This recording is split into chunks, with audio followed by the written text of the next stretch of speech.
Hello, good evening. My name is John Anderson, the Deputy Headmaster here, and welcome to this evening, and thank you very much for coming out tonight. We commenced these, what we call parent seminar series or information evenings just last year, and we did find we had plenty of positive feedback about how parents received the evening. So for Year 7 parents, yes, welcome. It's an interesting time of the term for you. We specifically decide not to have a chat with you too early in the term. We do make a strategic decision to have this meeting for you about mid-term or just beyond mid-term, because usually by now your son has worked out how things work. If we held it in week 1 or 2, you would be very anxious, your son's very anxious, and most things probably haven't sorted themselves out by then. But by now the boys typically have had a good go at most things at the school. They've sorted most things out themselves, and now it's a real opportunity for you to ask some questions and for us, being the staff, to provide the real nitty-gritty about what works well at the school for you and obviously for your son. So again, welcome. We do hope that the year started well for you and for your son. I know that you've probably been contacted by a senior staff member at the school about how your son's been progressing, and if not, that's very, very soon around the corner. I know the conversations I've had with some parents so far has been really positive about how the boys have commenced. And I know Mr. Clan here as Year 7 Coordinator will probably attest to say that generally we are really pleased with how the Year 7s have started, and he's nodding there. This Year 7 cohort has made a tremendous start, and the conversations I've had with the parents so far, a couple of general comments. One, most parents are saying, we can't believe he's coming home from school happy and happy to get underway with his homework. What's that about? Number 2, he's really, really busy. He's doing a lot. He's put his hand up for a lot of things. And while that's making our life crazy and our life busy, we're pretty happy that he's busy and he's doing lots of things. It's making homework a bit stressful, and it was a bit stressful at the start, but he's now getting the hang of that. And that's nice to hear. Now, I know that's not everybody, and I know each term is different in terms of busyness and the like, but I'm just saying, generally, we're really happy with how the boys have taken Year 7 on in senior schooling. And again, most of the feedback from parents is similar, that boys are handling things okay now. It did take a little bit of a while for them to get used to it, but that's why we're chatting now. That's why we decided to have this meeting this evening. So without further ado, because I can see a pretty attractive table over there that we need to get into a little bit later, I would like to introduce the staff here this evening to support you, obviously, and ultimately support your son. So I've mentioned Mr. Dave Clan as our Year 7 Coordinator. He's going to do a pirouette, and most of you know him very well, but does a tremendous job. You can leave now. No, you can sit down. He'll be chatting to you in a moment. Mr. Mark Oliphant, obviously, as our Head of Senior School, does a tremendous job, and we're trying to hold on to him as his role as Head of Senior School before he's taken to some radio station for his great podcasting that he's doing. I hope you're listening to that. Yeah. But we're well supported tonight here as well by our 2 school counsellors in Jennifer Johnson-Saul. Hopefully you know Jennifer well. And recently joining our school, Jackie McElroy, who's part-time student counsellor and part-time careers counsellor. So has a tremendous role assisting many boys here at the school. So both ladies do a great job supporting our boys. Jennifer's actually heading away on Year 7 camp. No, sorry, Jackie is. Jennifer's coming with me to listen to this one. Year 11 leadership camp at Twin Waters Resort. I'm going to that one. Jennifer's seen the light. She's joining us with that one, but Jackie is heading to the Year 7 camp up at the sunny coast with Mr. Clan. It's the second best camp apparently, or the Year 11 one is. Year 11 is the second best. Right. Anyway, I will stop rambling here and I'll hand over to Mr. Oliphant. But again, thank you for your support and coming along tonight. We do hope the journey's commenced well for you, and there'll be some great information tonight to assist you with that journey. So welcome, thanks very much. Thanks all. Thanks very much, John, and I'd like to add my welcome and thank you for coming along this evening for our conversation. Throughout the evening, hopefully our presentation this evening raises some questions for you, and certainly feel free to ask those questions as we go along. But also at the end, we thought if we put on some drinks and nibbles at the end, it'll give you the opportunity to, or might entice you to hang around at the end and ask those questions that maybe you don't want to ask in the full forum, but we can hopefully give you a more personalised answer to those as we go through. As John also touched on, we have been endeavouring to call each and every one of you over the past week or two, and so you would have received a call from John, myself, Dr. Young. I'm not sure, any boarding families in here? I don't know if there's any coming along. Boarding families have been called by the boarding staff, Dave Clan, and also some families with the headmaster. So hopefully if you're here tonight, you've received that call about your son and a little bit of feedback in terms of how he is progressing thus far throughout the year. Just before we do get into school routines and some of the nitty-gritty with Dave, John touched on last year and the parent seminars that we ran last year. Some of those we did specifically directed at parents of different year levels. Year 7 is one that we'll continue to do, and it'll be directed to year 7s, but what you'll notice as I send out information about the different parent seminars that are coming up is that they'll be about a topic, and hopefully some of the topics will interest you all as parents, and you might like to come along to them, and some of the topics then will certainly be of interest to parents of older boys at the school, maybe year 11 and 12, especially as they tackle their senior studies, and we look to support them through that process. So just for your information, next week we will be running another parent seminar series event, and that's on Wednesday night, and that's a presentation from a local psychologist, Susan Long, and she'll be presenting on anxiety, so a presentation on understanding anxiety for parents. And then probably the big one that's coming up is Monday the 23rd of March. Dr. Michael Carr-Gregg is coming in to give a presentation to help. So he's actually giving a number of presentations to our boys throughout the day, and then also to staff. And then that evening he's running a parent seminar or a parent information session, and that'll be up in the assembly hall. So hopefully you can make it to that one.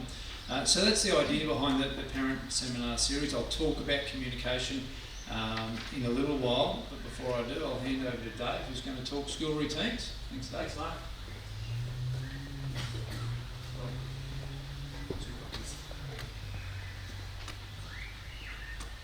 Okay, hi everybody, good evening. I'm going to keep this really quite brief because I'm really aware that we will just talk, and that's not what we really want to do. We need the important information and then open up questions so that you can let us know what you're having trouble with the boys. We spent a lot of time in Year 7 dealing with routine development with 12-year-olds and 11-year-olds or 13-year-olds. The sorts of things we're really looking at with boys around routine development is that they really begin to look out for themselves, knowing what they have on, knowing when they have to do something, understanding that it's their responsibility, not mine, and more importantly, not yours. This doesn't happen overnight, as I'm sure you're all very well aware. There's a few smiles I can see out there. It does take time, but we're really pushing it at the moment. So the sorts of things that we're looking for boys to do is for them to check their diary every day. I would encourage that they check it every evening before they start their homework, and they do their prioritising before they start their work for that night. Check it before they go to bed to make sure they're packed. Check it again in the morning just to make sure that they have everything that they're meant to have. We really push that they're on time for class, so checking the diary before period 1, checking it again at morning tea time to make sure you've got everything you need. So when you go from design and tech at the end of being in period 4, that Mr. Clan's not standing there looking gruff because you took more than 5 minutes to do the 3.5-minute walk. And it is a big hike, so it's all about that, making sure they're ready and organised to go.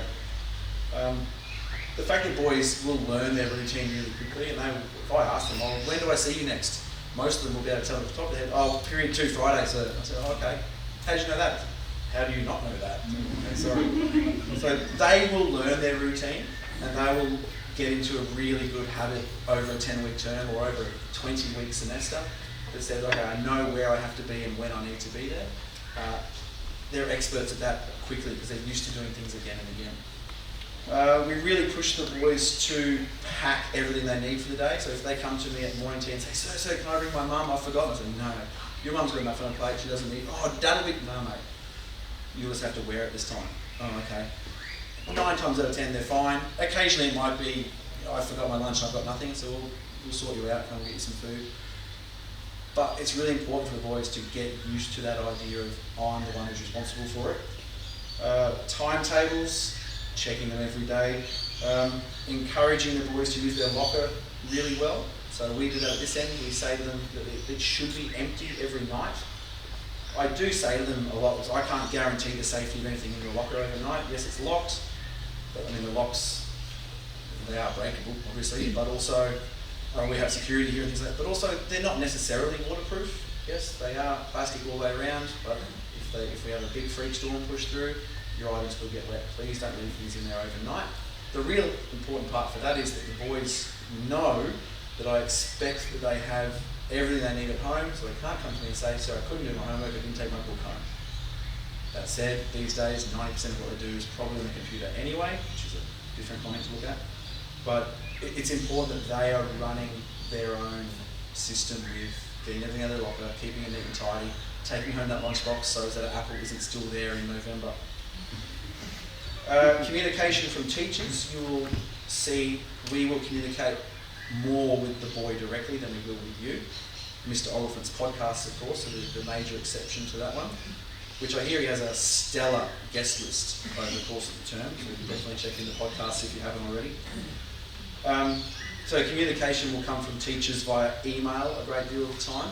It'll also be on their OneNote and through Teams, but we'll look at that in a bit later on. And a big point here about for absences. The big key for absences for us is that we know about them. And that's one thing that we actually ask you to do more so than the boys to do. And for that, I believe, I have one more thing to talk about before we get to the nitty-gritty of absences. I'll just show you a little thing I put together last year for boys. And I had a few boys that really struggled with their executive functioning skills of being organised.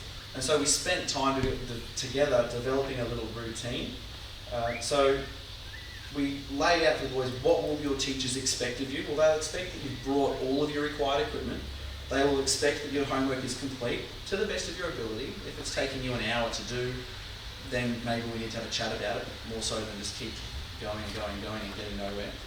And making sure that in every single lesson your homework is written down. So boys should have in their diary 5 lessons written in with 5 bits of homework written down.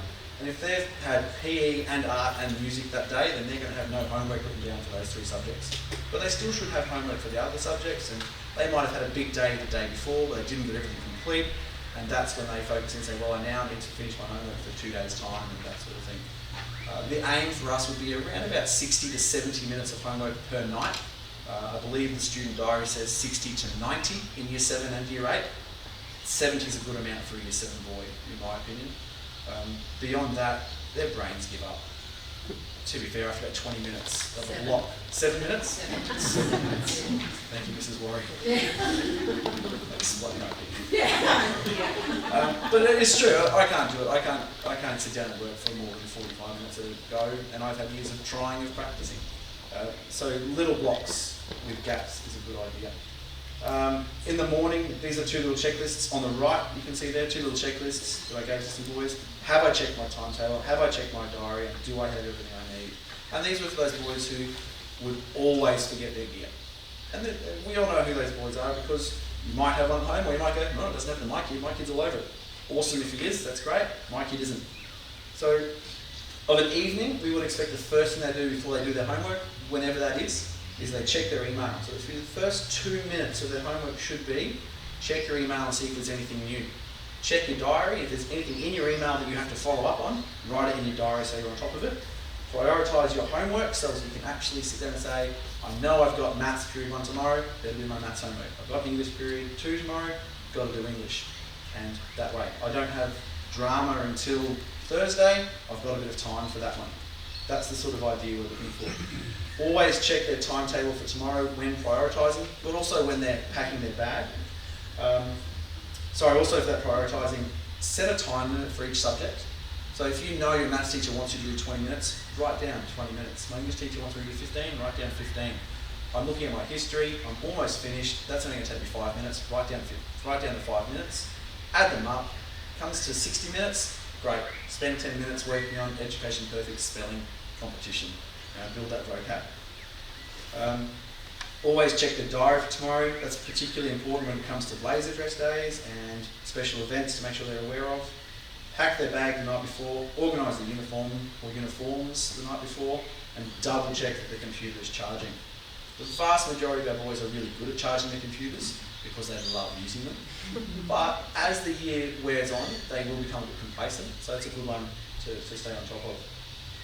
If you want a picture of that, we are putting this PowerPoint up on Parent Lounge, I believe, so you can get a hold of it there. As they move through their year levels, they'll find that each house will have a slightly different routine. So their housemaster, for example, might have a specific expectation regarding their diary use. But the big statement for everyone really on that one is, please check it at least once a week if you can. If you think your son isn't doing enough homework or isn't on top of things, first of all, let me know, I can help you out as best I can. And secondly, ask to see his diary every day. And if he says, no, Mum, you're not allowed to help me with my homework, say, no, Mr. Clan said I could. Because you can and you should, because these boys, they're 11 or 12, in some cases they're 13, and they're not quite there yet. So teaching them and helping them is not only allowed, it's encouraged. Alrighty. Mr. Oliphant's going to talk to you a little bit more about routine, the very specific type of routine to do with sleep. Thanks, Mr. Oliphant. Thanks, Dave. And just while we are talking routine, yes, sleep was something that we actually asked the boys about last year in the Wellbeing Survey, and you would have seen a letter from me a couple of weeks back informing you that the Wellbeing Survey was going to take place. So we do 2 big surveys at the beginning of every year, and that is the Wellbeing Survey and the Bullying Survey. We do some follow-up surveys as the year progresses, and they help on a number of fronts. Help with us identifying entire year levels or borders, for example, so large groups and cohorts of boys at the school who may be struggling with some aspects of bullying or some aspects of wellbeing. And then we are able to target down to specific groups of peers that are struggling, or then of course individuals. And I thought you might be interested to see that statistic up on the slide there. In 2019, pretty much 1/3 of our Year 7 boys said that they were getting under 8 hours of sleep a night. And yes, that is self-reported, but we do spend a fair bit of time asking the boys to ensure that they're honest about what their routines and what their practices are at home. So we know that sleep has a huge role in their performance at school. Incidentally, and Dave's already touched on this, so does their attendance. So in future, and you'll hear this time and time again as they move towards their senior studies, it is very difficult as they move towards their senior studies to reschedule assessment pieces. So unless your son is sick or they absolutely need to be absent from school, please avoid taking them out of school. And you'll hear that time and time again from us, because there are a couple of big key indicators or key influences on student performances. Sleep is one of them, but also attendance at school is the other. Now, all the technology in the world is great and we can keep boys up to date through technology.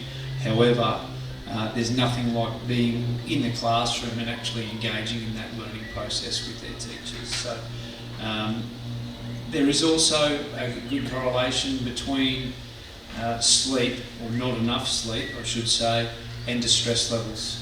So in the Wellbeing Survey, we do have a look at distress tools to analyse the boys' distress levels, and we know there's a correlation that goes on here at school. I don't know if our lovely counsellors would like to comment on that or simply nod their heads in agreement.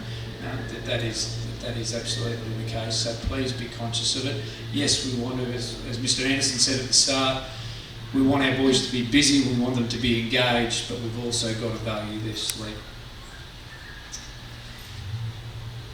Any questions just on routine or sleep? Homework, interestingly, and I will share this with everyone, as we've been making the phone calls and talking to parents, we've been getting some parents saying, yes, he's absolutely on top of his homework, he's coming home and he's knocking it out quickly of an evening, and from what I've seen, he's going well with it, and that would probably in most cases be reflected also from their classroom teachers and the feedback that we've received from them. But some of the boys are struggling with the demands of homework at the moment, and that's the nature of stepping up into Year 7. And hopefully, through learning their routines and what to do, hopefully they're getting on top of that and understanding what is required of them. While we're talking communication, a couple of points. Hopefully you've worked out that on the school's website, if you go to this login page here, there is a link then to Parent Lounge, and that's the bottom half of this screen, Parent Lounge here. It takes you to the Parent Lounge. Now, Parent Lounge, it links to our main school database, and it's where we are trying to put as much information as possible without overloading parents. And without overloading parents with email as well. So we're very conscious of trying to find a balance of communication between what goes to the boys and what comes to parents, and how we disseminate that information to parents as well. So things like, in that school link section, and after tonight, that's where we'll upload this video. So in that school link section, you'll find things like bits of information. The enrolment letters that you would have received from our enrolments office at the start of the year are stored in there, so things that you can refer back to. Accounts and payments, that sort of goes without saying, but down here I just wanted to highlight a couple.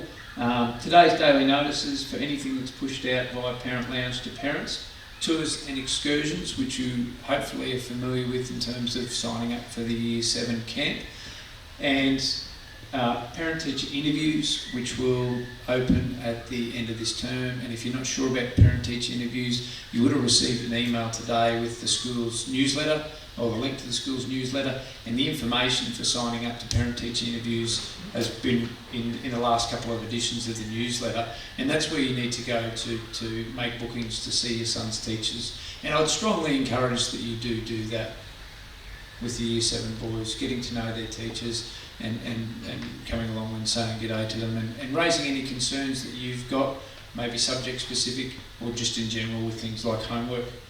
And then the last one you can see there is absences, and that's to acknowledge, or you can actually, if your son is ill or has an appointment, you can log an absence through Parent Lounge for that day.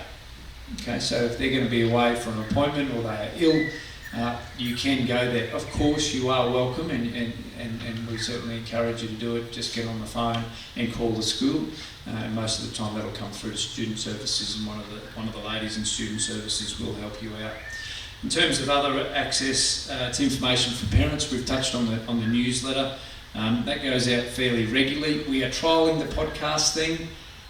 Can I ask how many parents have actually listened to one? Yeah, a few hands there. And that's great to see. Just as an update, we are looking to get those up on things like Apple Podcasts as the app, and also Spotify. So just trying to help make it nice and easy to communicate with parents. We're conscious of how busy all parents are. So the theory behind that one is for parents who don't have time to sit down and read through the newsletter, they're still kept up to date with what's going on at the school. And of course, our website and Parent Lounge that I've just touched base on. Now, if you're not sure how to access Parent Lounge in terms of your login details, they are in the personalised letter that we sent out from enrolments at the beginning of the year. If you can't find that, that's okay. Just give Dave or myself an email, or call the IT department here at school, and they'll be able to help you out. And we are working towards that working on email, so when you lose those details, you'll be able to update those details via email like you would in most websites. As I said, if you've got any questions as we go through this, please feel free to ask at the end. We do a lot of work with the boys in Year 7 in and around developing positive peer relationships. Most boys in Year 7 wouldn't have come from a school setting that's as big as our senior school setting with almost 1,000 boys. So even the boys that have come from Grammar Junior would have come from a setting where there's 40, maybe 50 boys into a cohort this year of 137 boys. So generally it's around that 150 odd mark. So, and that's roughly 6 classes, or it is 6 classes of just less than 25 if you do the maths on that. So for a lot of boys that have come from a smaller setting, it's a relatively large setting.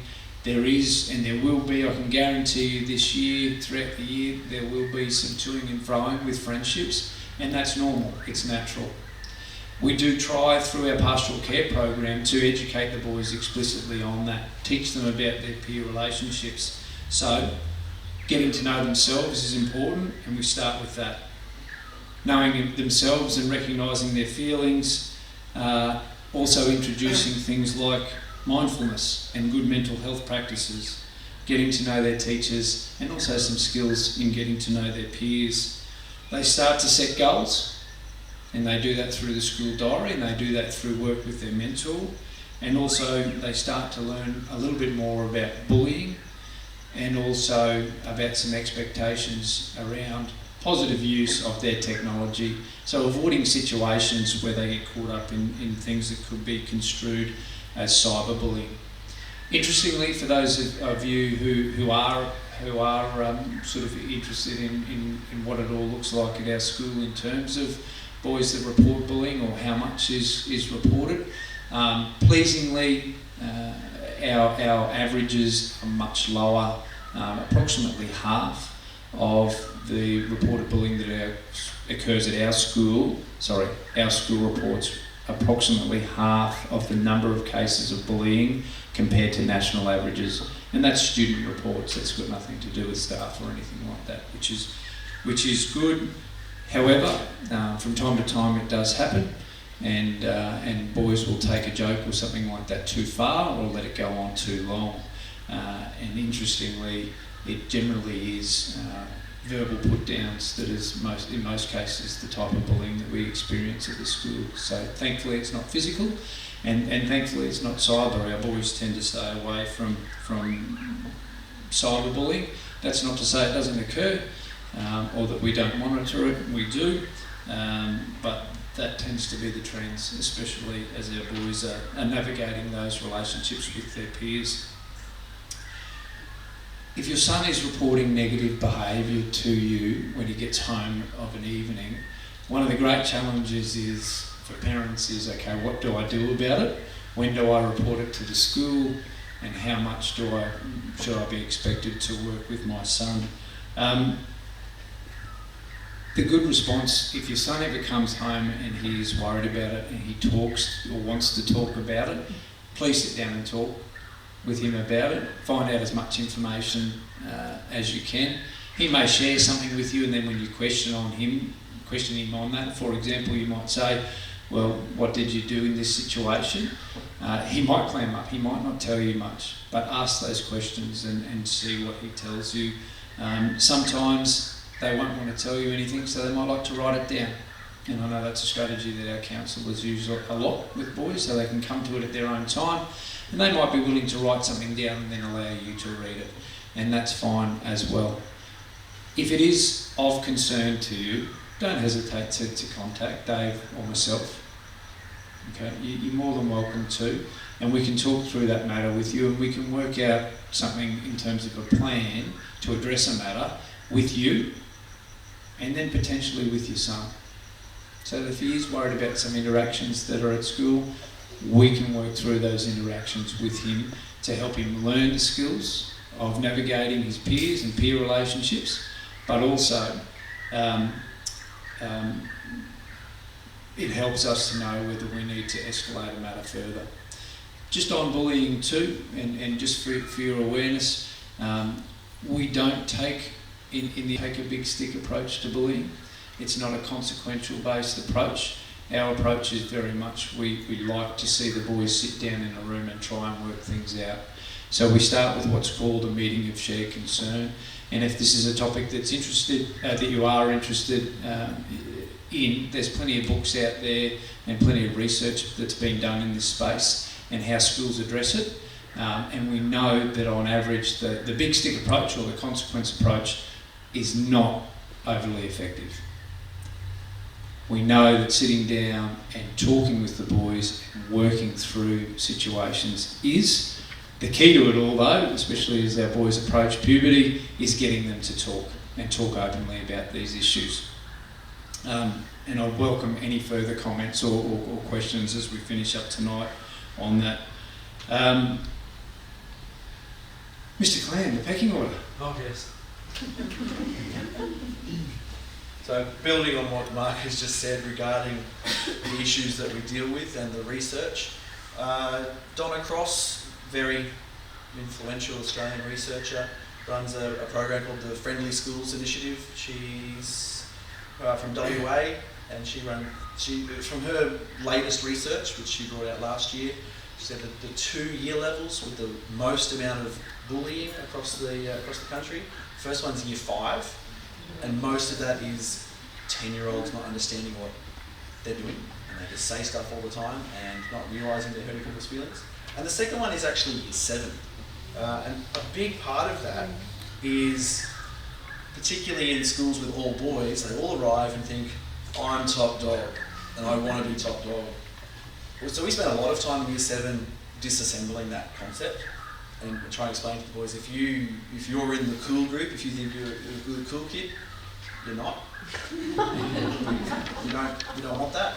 We want you all to actually get along and enjoy each other's company. If you don't want to hang out with Billy, you don't have to. There are 135 other boys you can go and hang out with. We don't push them to say you have to be friends with this child if you've had an issue in the past. We'd actually prefer if you got along in a civilised manner and actually found some other friends to be friends with. There's so many kids out there who do want to be friends with you. To enjoy what you're doing, you'll find other kids who enjoy it too. Unfortunately, they don't usually really get that message until about grade 11. When they get through most of their puberty and go, oh, yeah, okay, so I didn't have to impress all those kids. It takes time, but the boys a lot of them will have this perception of what it is to be a cool kid and what they can do to get there. And if you've got older sons, and there's a few people in here who have got boys in year 7 and some older sons in grade 11, 12, first year uni, who looking back probably think, oh yeah, no, I know exactly what that was all about. We spent a lot of time with the boys talking about this. We've had conversations with groups of boys already this year saying, that thing you're complaining to each other about, that thing you're going on about, that happened 2 years ago in year 5. Let it go. Right? You don't need to be bringing it up and to put something else down. It's not going to help you at all.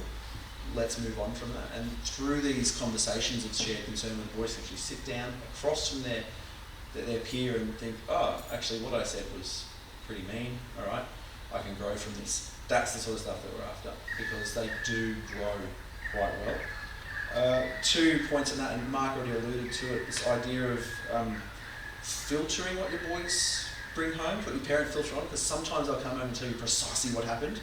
Sometimes they'll come home and tell you what they thought happened. And say, well, did you see all this? Oh no, I wasn't there, we were playing soccer. Oh, well, what happened? Oh, well, I heard that. Oh, hang on a second. Boys love to tell a story. Sometimes it's quite true and apt and we need to hear about it because we might not have heard about it. Sometimes it's completely fabricated because some kid made something up and it travelled around the school really quickly. So if you have any concerns, by all means let me know and I'll follow up for you. But please be aware also that sometimes 12-year-olds don't always have exactly what's going on correct when they get them. A little bit of both ways in that one though. But yeah, sometimes they come in and say, this happened today, I need to talk to someone. Please follow up straight away. I'm always happy to talk about things because I'd much prefer to know about them and help rather than not know about it and find out 3 months later, well, you know, X, Y, Z happened to my son. Does that make sense? That sometimes boys are exaggerating and sometimes they're not, and as parents, hopefully we can tell the difference if our son's telling us what's actually happening. Technology for learning. Yay. Anyone sick of their boy having a computer yet? No? Good. No hands went up. for the record, no hands went up. Those at home watching this on the video, I'm sorry if you're having to watch it on your son's computer. We use Microsoft 365. Your son has an education login for Microsoft 365. You can access all sorts of Microsoft products which are otherwise really expensive. The education through 365 is actually really good, the stuff that they can access. We use OneNote quite a lot. Mark, do you mind if I show you a OneNote? Yeah. Is it just open there? This OneNote here is for 7C Science, and it's set up with different weeks, and then the class notes are here. We like this because all of their work is together in one space. They can then drag and drop the teacher's notes into their own workspace, which you can see on the left over here. Oh, hang on, I've got a pointer. Over here on the left. The boys can only see the welcome, they can see the terms, the collaboration space, which they can all write in, and they can see their own name. So they can't see other boys' names. That's because Mark is one of the teachers. I think, yep, Mark's one of the teachers. He has all of those boys in there, that's his entire class, but the boys can only see their own work, and then the shared work, which is really helpful. Everything's in one place. If you have a son that is in 7A, B or C, you can actually ask him to look at his OneNotes, ask him to look at his English OneNote from me. Anthony Duncan's already told me that he's sat and watched a few of my lessons. I hope you're learning something. I try to record all of my lessons so that boys can go back and check them out later. And the very top page of my one says lesson videos, and they're there, and boys can jump in, re-watch something they didn't understand. They can go back if they're away, the video's out. I've already had a boy yesterday email me, "Sir, I don't mean to be pushy, but it's 4:15 and our video from today's not up." Okay, sorry mate, I'll get onto that. But it shows that he's interested, he's learning, he's checking to see what the homework was, he doesn't want to be left behind, and it's there and it's accessible. Education Perfect. I'll just flip this back. Sorry, Dave, do all the teachers do that, or just you? Not all the teachers, but a growing number. Yeah. It's not a requirement. I just do it because I teach I teach 3 English classes of Year 7, and because I teach the same content, if I am then away for some reason, I'm a sick toddler, I go, "Oh, actually boys, here's the lesson I taught yesterday. Please access that if you need it." I also like it because I can go back and check it and think, "Oh, I'm not going to reteach that way, I don't like doing this." So that's something that I do. A lot in the IT, like computer tech classes will do it. And they actually use a different program to me where it actually has the AI will go through and create a script of the lesson, which the boys can then search and find the bit where they spoke about something particular. I found that didn't work for me. Perhaps I speak too quickly. Slow down now that I'm saying it out loud. And it depends on the subject as well. Yeah. So if it's my class is a little science class, we'll do a little bit of theory and then we'll get up and move and do a little prac activity. So it's difficult to record in that situation. So it just depends on the individual subject as well. A lot of talking in English. Dave, do the children know, the boys know what classes are recorded? For me, for my classes. No, for any other subjects, like our boys know? If they're being recorded, they would. I always tell my boys to record it. In fact, I have written on the top corner of my whiteboard Okay, just so they know the that boys. says, "Should we record this lesson?" And they'll ask me, "Sir, can we record this? Okay. Such and such is the way. Can we record it?" But yeah, it would be because if it's up on this, because I'm not recording the boys. All I record is the screen, Yeah. and the bottom right corner comes up with a little symbol to show that it's recording Okay. with the program that we use. Occasionally, if you have seen any of mine, I will turn the camera on so it's me at the whiteboard. We actually have a whiteboard that we write on occasionally. Very occasionally now, these machines with the texters and everything on them is amazing. But the whiteboard's there, and occasionally boys have to look at my mug twice a day if they go back to watch the video. Any other questions about Microsoft stuff before we push on? No? Very good. Education Perfect is really handy. Languages we use it a fair bit, so French and Japanese. I sent out a competition to every single boy in Year 7, which was a spelling and vocab competition, 3 of them actually, where they could, what I did was I just stole all of the vocab lists from the NAPLAN marking guide from a few years ago and broke them into common words, simple words, common words, difficult words and challenging words. And all the boys need to do is get in there and attempt as many as they like, and for every word they attempt or spell correctly, they get points. and if they get a certain number of points, they get a certificate. And I've already printed out 5 certificates, which is more than I thought I would, because I set the bars really high. On that note, I think Lachlan Murray is top of one of them, so good on him. He's up there. But it's one of those things that boys can just get stuck into at any point. If they say to you, I haven't got any homework, education perfect competition. I'll set up a new one for next term as well. I don't know what I'll do it on yet, but I'll find something. Box of books. I'll show you a box of books, possibly. No, I won't. I don't know where it is. Oh, sorry, Mum. No, you're Oh, it's right there. So I'm obviously really computer savvy. So box of books is where your boys have their textbooks. Don't be alarmed, your son's textbooks won't look like this, because Mark is a teacher, he has all of the textbooks in here. But for example, his Year 7 textbook will look like this. He'll have a Year 7 history book, and so on. And he accesses that using his Microsoft login. So we have so many of their websites that they use set up so that they can use Microsoft login for all of them. At the top, if I just say history, because I know how to drive this one. Oh, we're not signed in. Okay. It comes up with 2 options. One is read online, which just opens it there and then in the browser. Another one is you can download it. The read online works beautifully. Download doesn't always necessarily work. I don't know why. So are these textbooks available at the library? Because we're really struggling like with the computer and then Yeah, look good at question. stuff. So can we go to the library and find them? Or? I don't know if it's in the library. I'll check that one for you, and I'll let you know. I might add that to the slide. Yeah, that's right. I can sort of answer that. Generally, there are some copies in the library. Right. If you are struggling with that technology versus textbook, Yeah. and you're worried about it, then parents are welcome to actually purchase. You can purchase the textbooks, and you can see what they're obviously the book they require, through box of books. It's just that doing that, obviously there's a cost to buying all of their textbooks, which we've now removed from parents by going to that.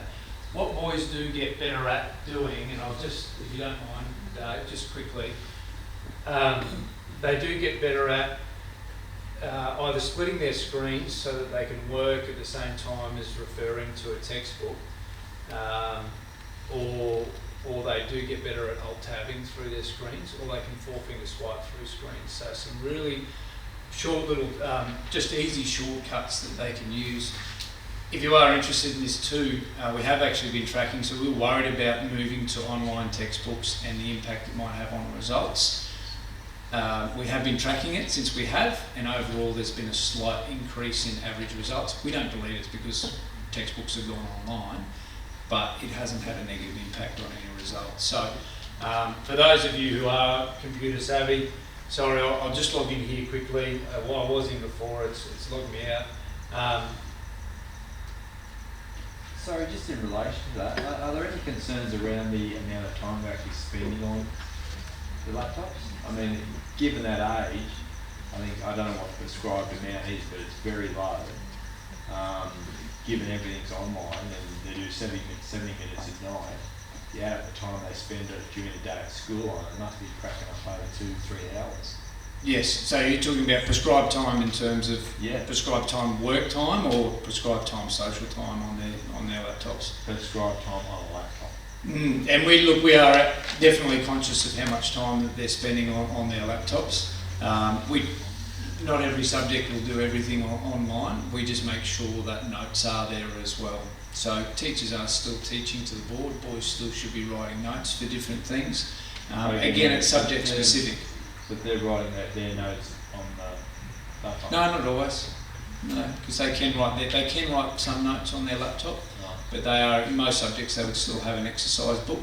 To give you an example, Year 7 Science at the moment, all of their planning has to be done hard copy, and then their final copy would be a soft electronic copy.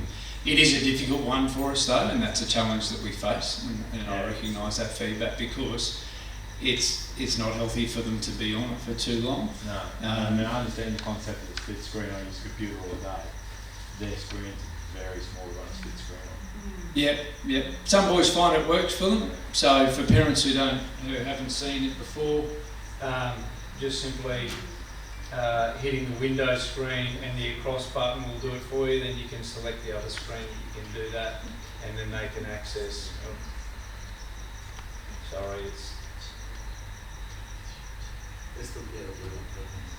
then you can access different things nice and simply by splitting their screen and taking notes on one side and reading something on the other side. These laptops do have multiple screens that you can set up, so you can 4-finger swipe. So those of you that are familiar with how Macs work, you can set up something similar with the boys as well. And they'll learn that as they progress, but that's just a little shortcut that might be helpful in terms of allowing them to access multiple pieces of information quickly, and so it's not taking them a long time to access that information, and then hopefully reducing the amount of time. But there are no issues if you wanted to buy a textbook for your subject. My comment around split screen is actually the physical size of the screen. Yes, it's very small screens, but that it's quite small. And look, we did prior to same as a lot of schools prior to using PCs, we did have iPads here that we found were even more challenging. So feedback taken though on that as well. It's just the boys have got to work out what they prefer in terms of being nice and quick in terms of access. But sorry, just on textbooks too. If you are thinking about going down that route, I'd suggest you talk to their classroom teacher about that, whether they recommend buying the textbook. Some teachers will use significant amounts out of a textbook for their courses, for their classes. Some classes will use a large amount, but not the whole thing, and they'll refer to a number of textbooks that are accessible through Box of Books. So make sure you talk to the classroom teachers about that before you race off and buy textbooks. Sorry, Dave, I've got I've just got one question. Yeah. That Box of Books, if you're running 365 on another home computer, can we access those textbooks or not? If we log in as the child, can we? He can log. Yeah, that's a great question, Anthony. He can log in to 365. He can log into Box of Books on any device that has an internet connection. So it's just a website, and if he just logs in using his 365 login, it's there. So if you wanted to have it on your home computer, you say, well, put your details in here, Ollie, and he's up. So that helps with the split screen. If you can have a textbook on another, if you've got another laptop in the house, and you can have that on there and that on there, I think that'd be easier for us. That's just adding more to the screen time. We're doubling the time there. But I actually agree with you a great deal with that. And just if I talk history for a moment, like our first unit in history, we screen, research, go to the library, physically get books off a shelf, research. We mix it up with the two. Second unit is ancient China, and in my classroom for that, it is notes. I want you to get your book out. I want you to write, because if we don't teach that, they won't get it. And I think a lot of classes that do that, a lot of our maths teachers will say, textbook might be there on your screen, get your book out, we're writing. And that does, you have maths homework, they're still writing in their book for the maths homework, the vast majority. So I think that there will be some subjects which are going to continue to be computer heavy. Like I've just said to all my boys, which is half of the cohort, for English, yes, definitely type up your first draft and edit it on the computer so you don't have to write it 15 times. But once you're happy with your draft, this is for your exam next week, I want you to start handwriting it, because when you get to the exam, you are handwriting it. So I want you to print it out and get learning it and get away from that screen for that week. And again, I do take your point that there is a lot of screen time, because as soon as they get off the computer, out comes the phone, out comes Netflix, out comes whatever it is they're into. In time, we might even find that if they do this, it might have a negative impact. We might even find that the way that we're going as a society, if we don't get them doing this, they might not have those skills to survive in the digital world that we're heading into. So it's a bit difficult. Is it Sydney Grammar who have said no computers at all? I guess we'll find out in 15 years how that pans out. Just while we're on that one point there, the last thing I haven't put on the screen for you, sorry. Oh no, here it is. They have a Google account as well. Now their Google account, we don't really advertise to them a huge amount. They have access to it. We don't necessarily use Google Docs and Google Sheets a great deal. However, if they get sent to a website for a lesson that says create an account, the vast majority of those websites will have a sign up with Google. That way, they don't have to have their own personal email address out there. They don't have to have their school email address if they're collecting junk mail. They can use their Google account to log in, one touch, and they're in. The reason we maintain that is because a lot of those websites that we use for creative things, for example, Canva, don't currently have a sign-on through Microsoft. In time, if they do, we may well get rid of Google completely. So just a little information for you. If you come across a website they want to sign up for and it has sign in with Google, feel free to use that, which is just their student number at toowoombagrammar.com.au, and their password they should have. If they don't, send them to me and I'll put them down. Is that, do I answer your question? Is that so they, because my boy said he doesn't know what his Google account is, so. Send him my way. I'll get him set up. They should have all got that, but not always necessarily. I'm going to send over to Mark. Oh, One more question. Sorry. With obviously with printers, say it's the stage where you just want them to have a printer for them, like we're using our printers for business or whatever. If we purchase a printer, do we have to bring it in here for them to make sure it's Bluetooth, or can that all happen? Will those computers just automatically do it, or does the IT department have to? So if you have a Bluetooth printer at home, and well, you want to connect it to your son's computer, we've got to get another one. Okay. I'm just wondering, will the computer just talk to it, or does the IT department have to do it? the same way the boys have set up their Bluetooth headphones to the computer or a Bluetooth speaker. Right, okay. So yeah, they should be quite straightforward that way. Sorry. No, that's a good question. You'll only run into trouble with printing if you've got to install software on this computer. Right. In which case you will need to talk to IT about that. Interestingly, that's a good segue into talking about technology and technology tips and use at home. I suppose I'll talk for a moment about school monitoring and what we do here at school. Every day we monitor everything that goes through the school's Wi-Fi in terms of any content that we need to be concerned about. So if students are searching something that is particularly worrying, that will flag and it generates a report that comes through to me every evening. Depending on the student, if they're in Year 7, I'll then flag that with Dave and that conversation will be had at school, or it'll be with their housemasters if they're in Year 8 to 12. So that's a whole range of things, from Google searches right through to YouTube searches and what they might have watched on YouTube and things like that. So we are watching. There are flags in the system. The challenge that we face is when they move away from using the school's Wi-Fi. So some boys can get around doing that, and the way that they can get around doing that is using a 4G connection on their phone and hotspotting their phone.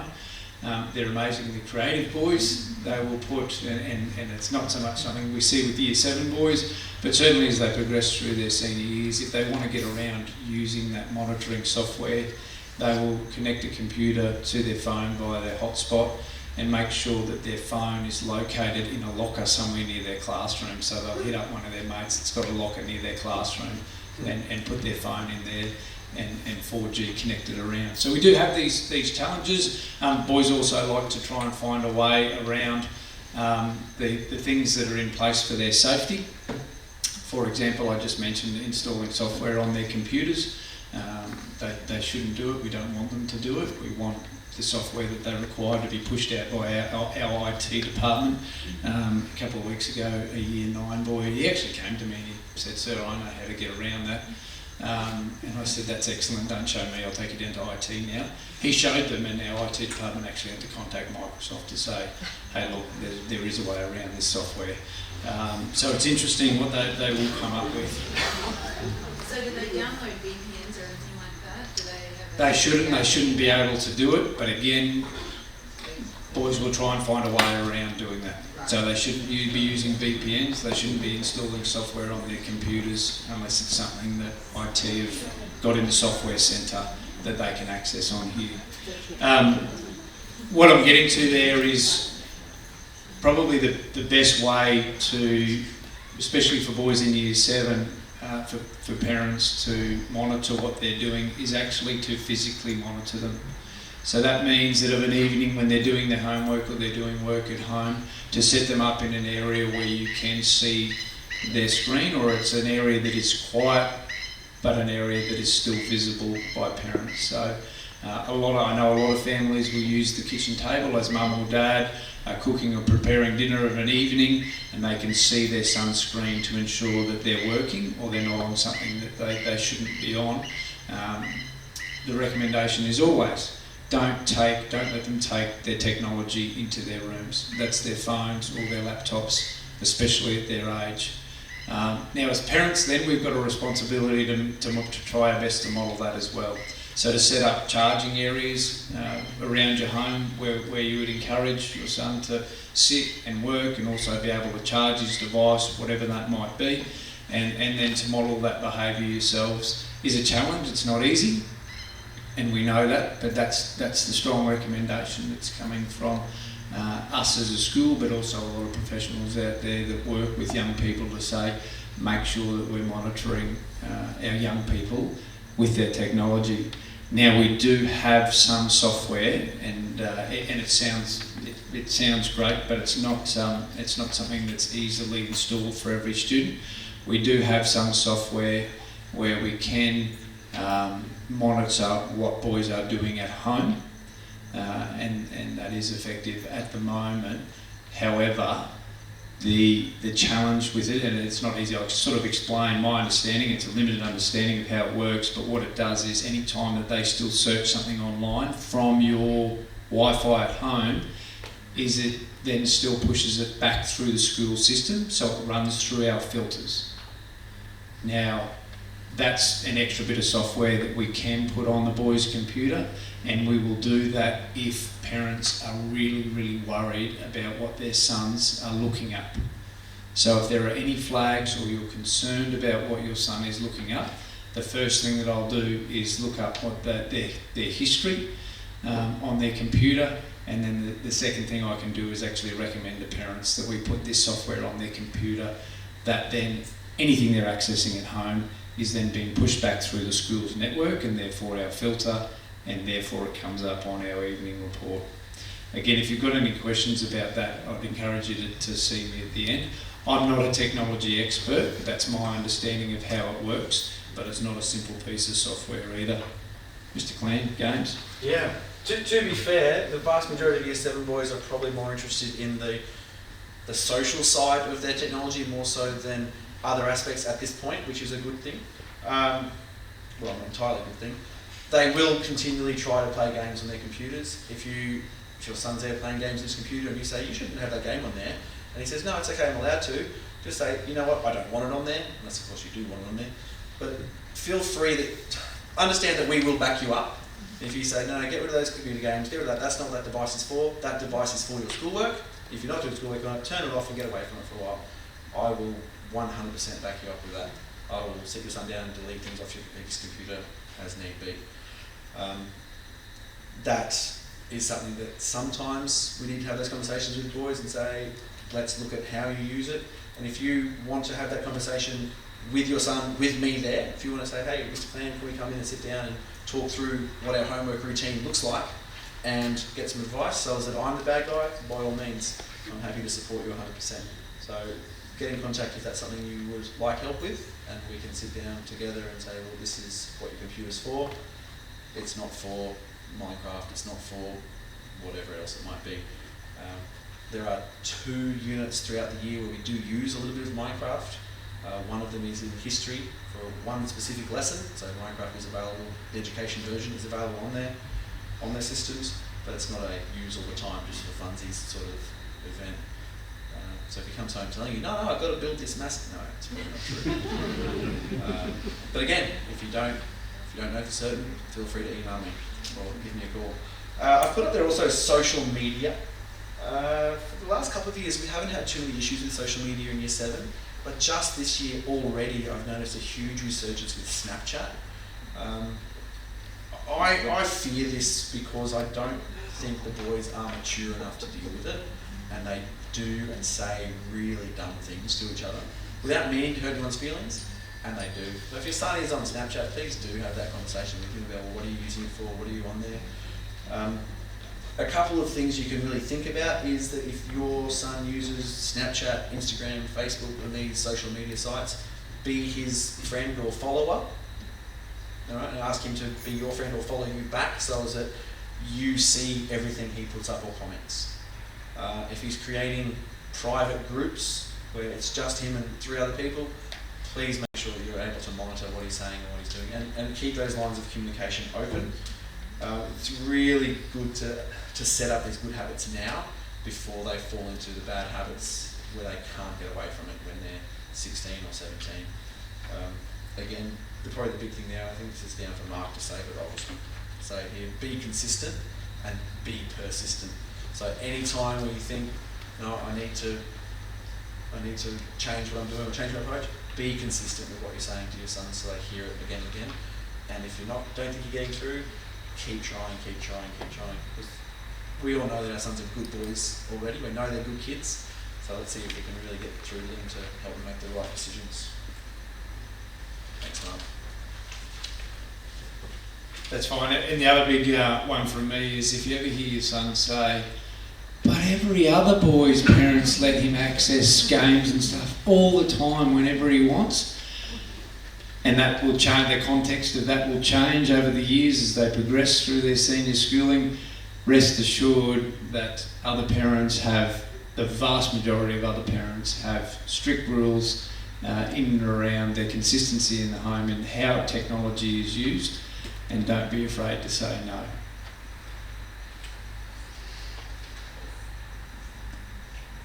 We're nearly there. Dave and I, we promised we wouldn't go too far over time tonight. Literacy and numeracy skill development. Just a quick word on NAPLAN. You would have received an email or a letter from our Head of Teaching and Learning, Luke Rawle, earlier in the term, just outlining to you that your sons will receive some NAPLAN preparation homework, and it's only homework that's 5 or 10 minutes each week in the lead up to NAPLAN. So it shouldn't take long, and it's basic strategies that will help guide your son in preparation for NAPLAN. And they alternate between language convention tasks, reading comprehension, and also numeracy tasks. All the questions on there that Luke set for the boys are actually from past NAPLAN papers, just so that they can get used to the type of questions that they are being asked.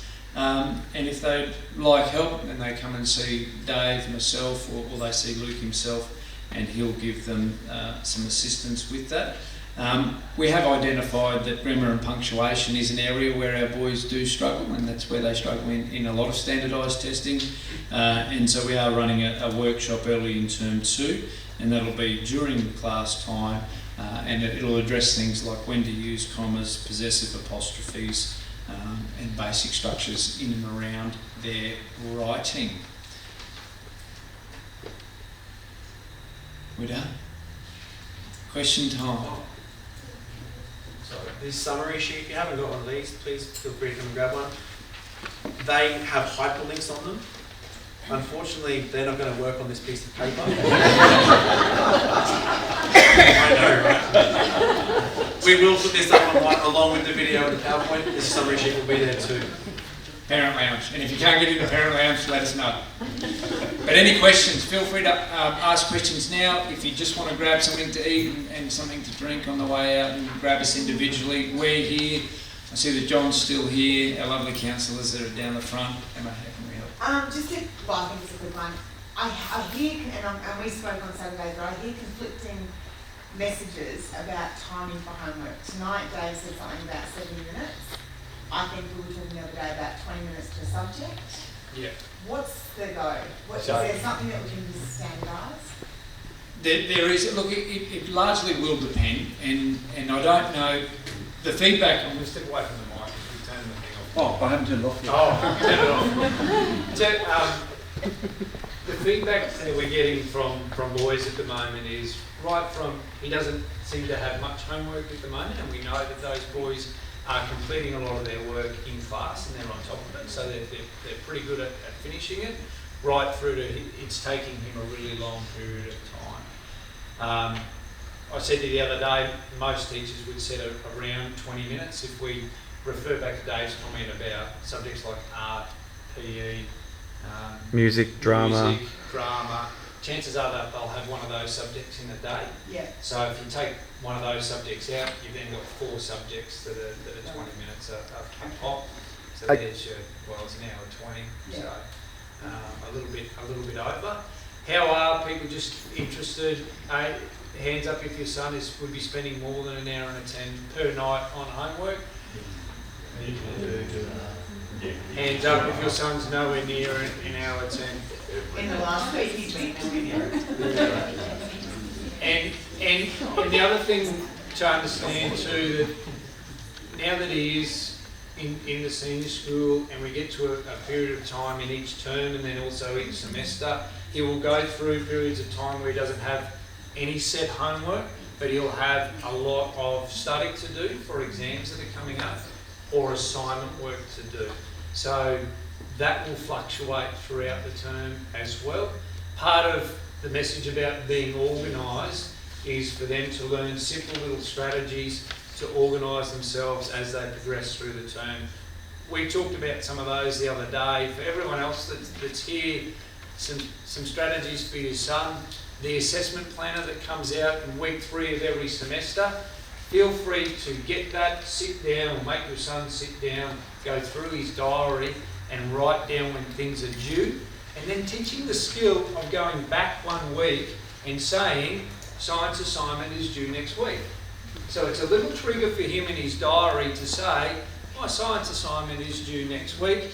I can tell Dave wants to say something here, or I've got an exam coming up. One of the, so I had 13 years in boarding all up, so 13 years generally with 50 plus boarders in a boarding house. That's a lot of boys to be responsible for.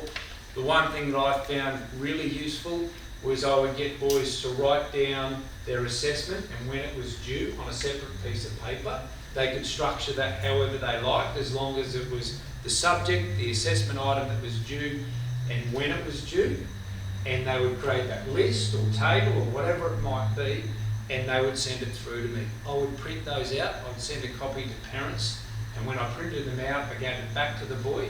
He had to stick it on the wall in his cube, so whenever a staff member walked past, or a parent at home, I could say, Bobby, you've got your English assignment, it's due in 2 days, show it to me.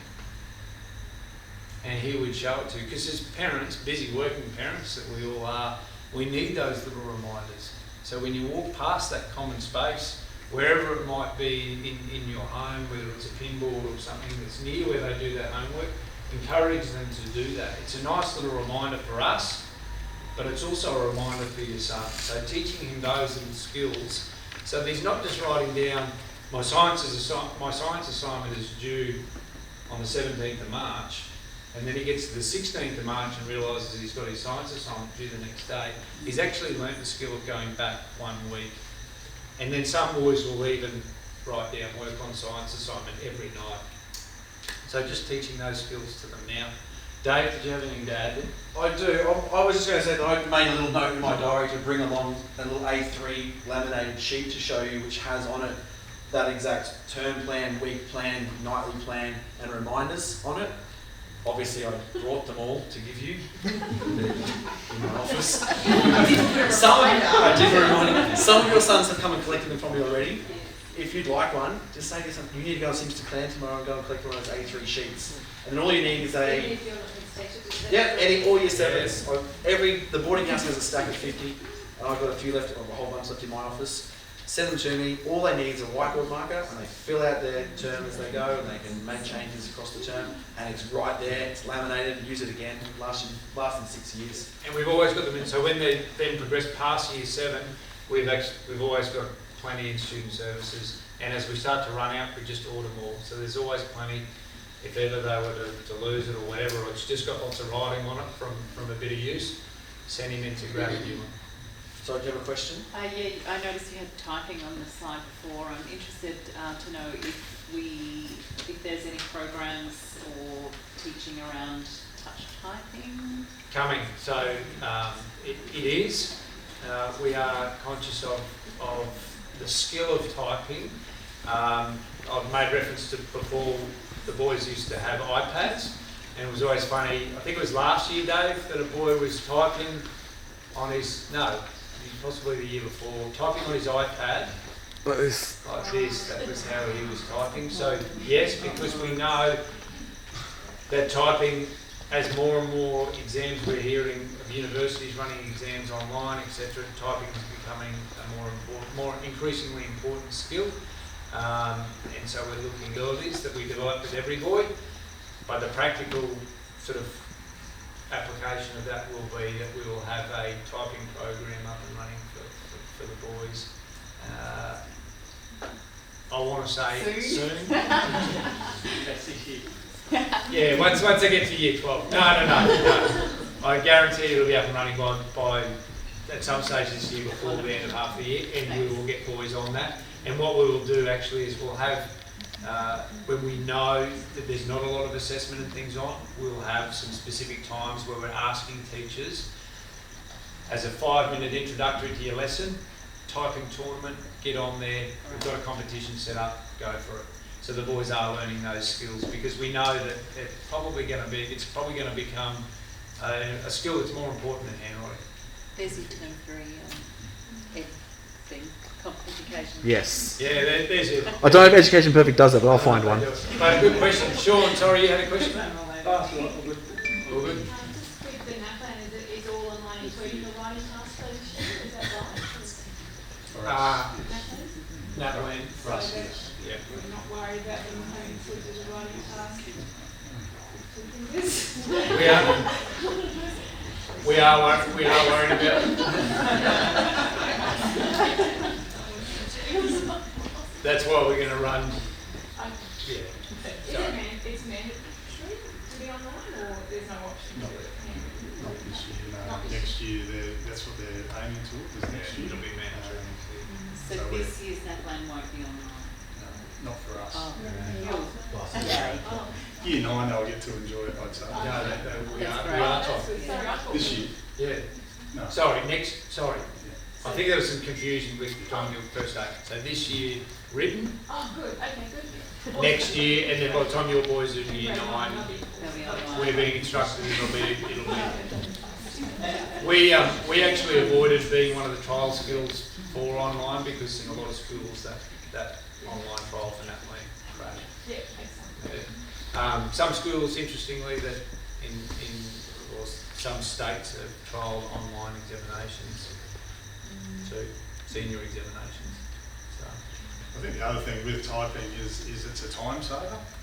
So for all those that had their hands up about boys doing more than an hour and a half homework a night, it could be because they're a little bit slow with the typing. So for us and for life as a life skill, it's about saving their time, being for assignments, but then down the track also in work life.